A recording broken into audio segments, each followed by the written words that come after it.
Bumalik kami sa dati namin tinitirhan sa Dengkil.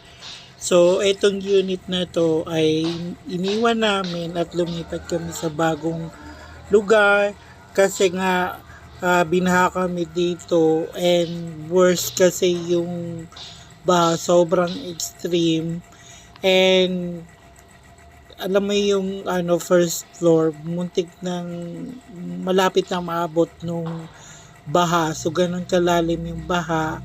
Then sayo man at gusto namin lumipat pero kailangan kasi nga ilang beses na rin kasi kami binabaha.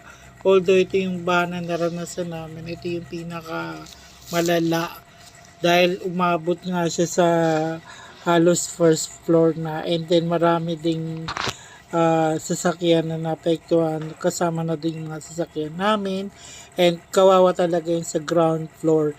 And nagpaalam naman kami sa landlord namin and naintindihan naman niya yung sitwasyon namin at dahilan namin kung bakit, kasi binabaha talaga yung lugar namin. So wala kaming choice kundi maghanap ng bagong lugar, and nakahanap kami. Then ito, bumalik kami kasi nililinis lang namin siya para i-turn over na sa may-ari at mahanapan na ng bagong tenant.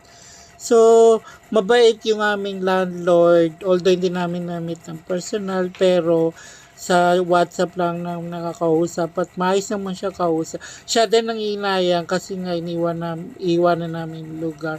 Pero sana makahanap siya ng bagong tenant